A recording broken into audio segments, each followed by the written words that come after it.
from CoryNaught.com. I'm here with Christian Kane. Evidently, your biography they gave me said certified badass. Well, listen, man, it's all smoke and mirrors. You know what I mean? And from the Leverage and the Librarians, can you tell me about the transition from that? How quick did that happen since you went from with the same producer and all that? Well, it was a tough gig, man. To be honest with you, I was actually promoting a film called 50 to 1 that I did with my dear friend Skeet Ulrich, and we were in a bus traveling the nation, really supporting the film. And I got the call, and Dean Devlin, my boss, said, "Listen, we got a new show." And I was like, "All right." And I sort of knew a little bit about it. He goes, "We're going to cut your hair," and I'm like, all right. And then he goes, "And you're not going to be able to fight." And I go, "Oh my," So it was kind of a weird transition because I was in love with Leverage. I love that character. I love the show. I love the family that I worked with.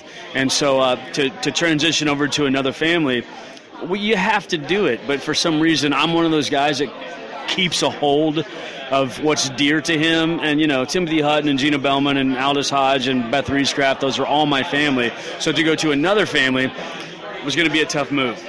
But it transitioned very well. Lindy Booth and John Kim and Rebecca Romaine. And me and Rebecca Romaine had just got done playing brother and sister on a show called King and Maxwell.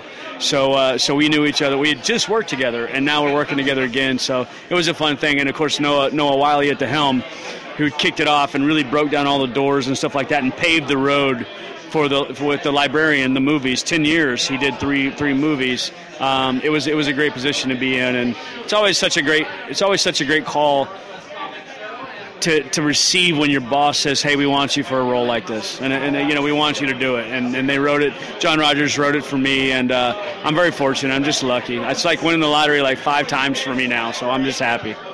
All right, and going from Leverage, which is kind of an action thriller type show, to the Librarian, which you got sci-fi there, and sci-fi fans are just hardcore. Have you experienced any of them yet? These are my people. I mean, I literally this is as Hardison used to say, age of the geek, baby. But you have to remember, I was on Angel for 5 years with my good friend James Marsters, and who's here tonight. And it's this is how I grew up. I grew up in this genre. I don't really know another genre than this, because even Leverage tended. It lent itself to being in this genre. I don't know how it did, probably because of Aldous Hodge with playing Hardison, but we still did conventions. We still met people, and now the Librarians with the magic and the Indiana Jones type aspect of it, stuff like that. I don't know any other genre, to be honest with you. I've never even been a part of anything else. I've never done a cop show. I've never done a law show. I was a lawyer, but I had an evil hand, and I was fighting vampires. And so this is my genre. These are my people, man. I'm just telling you, man. I mean, the certified badass thing, I don't know where you got that, but that's awesome. I love it. But I'm a geek like everybody else, man. I'm telling you right now, I'm level 61 on Fallout, and I played Red Dead Redemption that was my favorite game of all time. But I'm a Fallout freak. I did Skyrim, all that stuff. I'm right there with the best of them, man. I'm a comic book junkie. It's just how it is. Oh, so you're a gamer. Have you played the new Star Wars game yet? I haven't played the new Star Wars game, but I heard that this weekend while I'm here that they're definitely going to make me play. So I've heard great stuff about it, but you have to understand something. I waited for a long time. Me and my boss, John Rogers, he created Leverage and wrote the Librarians and stuff like that. He's a big gamer, and me and him have a Fallout fetish. And so when Fallout came out, I'm all about Fallout right now. And it made me mad because I really wanted to play Battlefront, but I'm getting ready to play it. I just have to finish Fallout. I'm one of those guys, I'm so immersed in it that I have to finish a game before I start another one. So Kathleen Kennedy and J.J. Abrams give you a call. No. Do you drop everything to be in Star Wars Episode 8? Absolutely, 100%. I met with JJ when he was. I went in for a role for a singer type guy. I had to bring my guitar in for Alias, and so he's come so far, and God bless him. He wouldn't remember me but if he. Oh, I drop everything. If he said I'm going to be in the next Star Wars, I drop everything. Yeah, whatever he wants, man. I don't care if it was just playing a gas station attendant to juice up the Millennium Falcon. I'm doing it.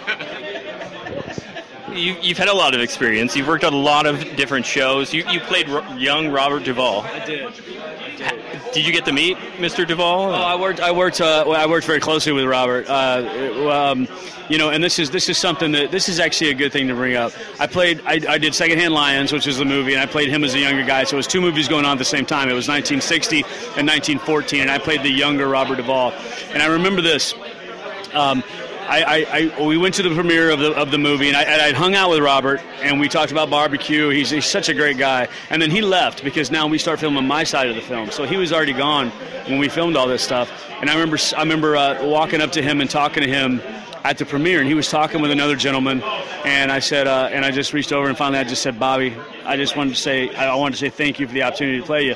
And he picked me up and he was like, well, I'll tell you, you know, and that's the best award I'll ever get. You can keep the Academy Awards, you can keep the Grammys, all that stuff. That was the best award. Robert Duvall was proud that I played him and the way that I did play him, and I thought I'll never be able to beat that. I mean, you could put that on my tombstone, you know what I mean? So you've worked across so many different genres. You've been an icon in different respects. Is there something you enjoy more or less? Is there a show that you were on right now that you miss? Well, when you do a show like Angel for 5 years, you're going to miss it because it becomes your family.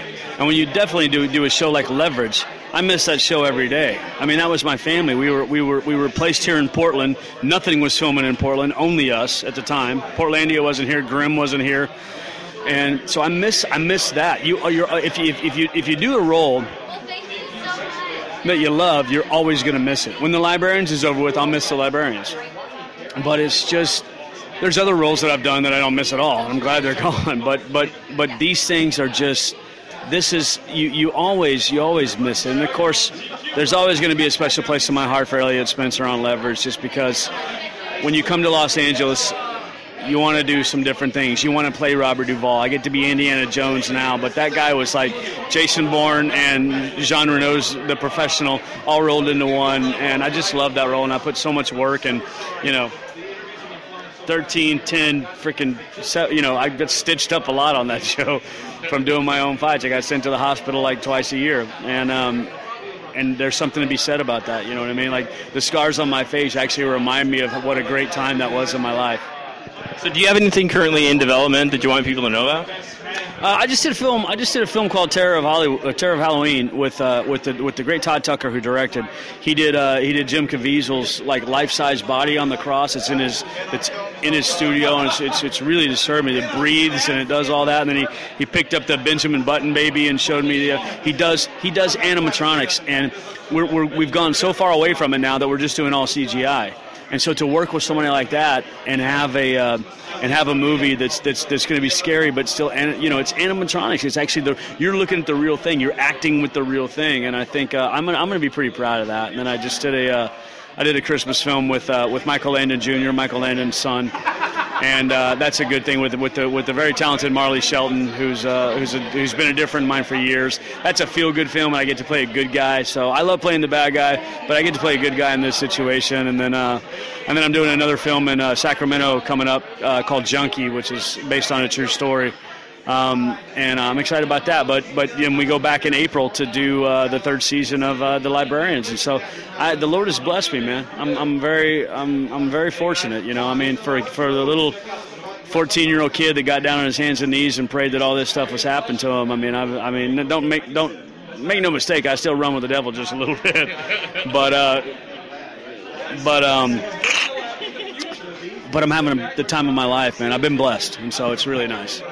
Now you're at a con, super nerds out there, a bunch of people who play video games, a bunch of stuff out there.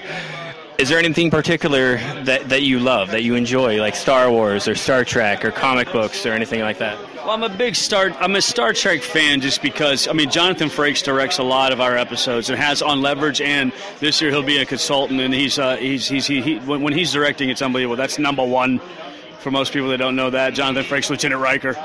And then I'm doing Junkie. The film I'm doing is being directed by the great Tim Russ on Star Trek Voyager, I think. And then I don't know if that's correct or not. I know it's one of them. But I'm a Star Trek fan. And William Shatner is a friend of mine. He calls me the Axeman. And it's so much fun. I mean, he started a fight with me on Twitter, so, you know, and it's just, so I'm always going to be a Star Trek fan just because I feel like Gene Roddenberry really got everything out there. I'm a huge Star Wars fan just because when I was growing up, I mean, that was the end-all, be-all. You waited for those films to come out, you know? It was kind of like Lord of the Rings was unbelievable, but they came out so fast, it was like we didn't have time. I mean, not to most people, but I could have waited 4 years for the next Lord of the Rings to come out, you know? I mean, it was like, but Star Wars was like that. You had to wait so long for another episode to come out, and I love that. And I'm a big fan of that. I got to be honest with you, I didn't want to be just because of. I'm not going to get into that, but when Joss Whedon did The Avengers, of course, that's my old boss from Angel, I just fell in love with it, man. I think they're doing such a great job with that kind of stuff now, and I'm a fan of it. I got to be honest with you. Yeah. What Marvel is doing on TV is just amazing. Daredevil, Jessica Jones. Yeah. That's Daredevil's like it's unbelievable. Yeah, no, Marvel's doing a really great job, and then I really feel like DC's. I don't know about Ben Affleck being freaking Batman, but we'll see how that whole thing works out. But I'm a big Christian Bale fan as Batman just because I thought he did an unbelievable job, and I really don't think that there's another role that Heath Ledger could have done. No, there's nobody in the world that could have done a better job than Heath Ledger as the Joker. I mean, it's a timeless performance, and that'll go down as something big in history for us. One of the biggest movies I've ever seen, and just his performance was just magical when you think about it. Like he hit every single stride in that movie, and it really is hard to. Like, I don't know what their plans were, but that third movie there seemed like something was a little bit missing from it. It did. But is there anything else you want people to know about? Like, is there a particular website and anything you want people to see? No, yeah, go on. If you want to hang out with me, go on my Twitter site, which is ChristianKane01.